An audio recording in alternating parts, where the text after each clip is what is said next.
Hello friends, नमस्कार। मेरा नाम विनायक वर्मा है और मैं एक रियल एस्टेट कंसल्टिंग फर्म को चलाता हूँ।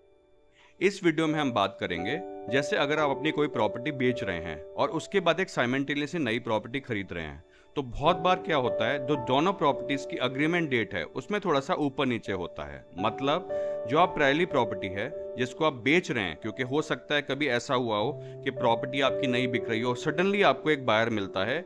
आपने प्रॉपर्टी का प्राइस रिड्यूस भी कराया, फिर भी कोई नहीं पहले मिल रहा था, लेकिन आपको फाइनली अब मिल जाता है। तो आप सोचते हैं कि जो टर्म्स भी बोलेगा वो बायर, मैं उसको मान लूंगा। तो बायर बोलते हैं कि हम इसको 3 महीने में पेमेंट करेंगे। और आपको एक नई प्रॉपर्टी लेनी होती है, उसमें जो आप प्रॉपर्टी ले रहे होते हैं उसमें जो वो सेलर है वो बोलता है मुझे तो भैया 1 महीने में पेमेंट चाहिए या मैक्सिमम 45 डेज में मुझे पेमेंट चाहिए।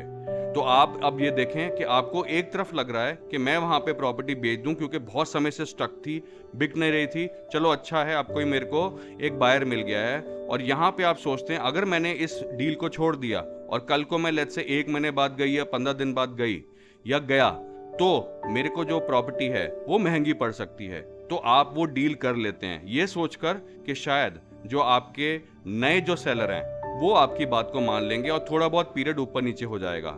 इसमें यह भी देखा गया है, जब ओरिजिनली आप प्रॉपर्टी को सेल करते हैं अपनी, और वो भले 3 महीने का टाइम बोलते हैं बट बीच में वो बोल देते हैं कि हमारी कोशिश तो ये है कि हम 1 महीने में कर देंगे, लेकिन हमने 3 महीने से लिया कि 1% चांस अगर हुआ तो 3 महीने वो जा सकता है।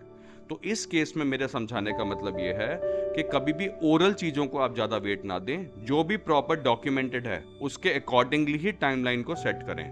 क्योंकि बहुत बार क्या होता है कि चलो उन्होंने बोल दिया कि हम आपको, कोशिश तो हमारी ये है कि हम 1 महीने में पेमेंट कर देंगे, बट नहीं हो पाई तब उसको क्या होगा।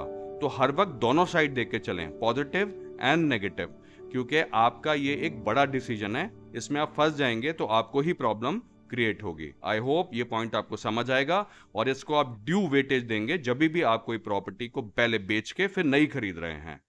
नमस्कार। Thank you so much.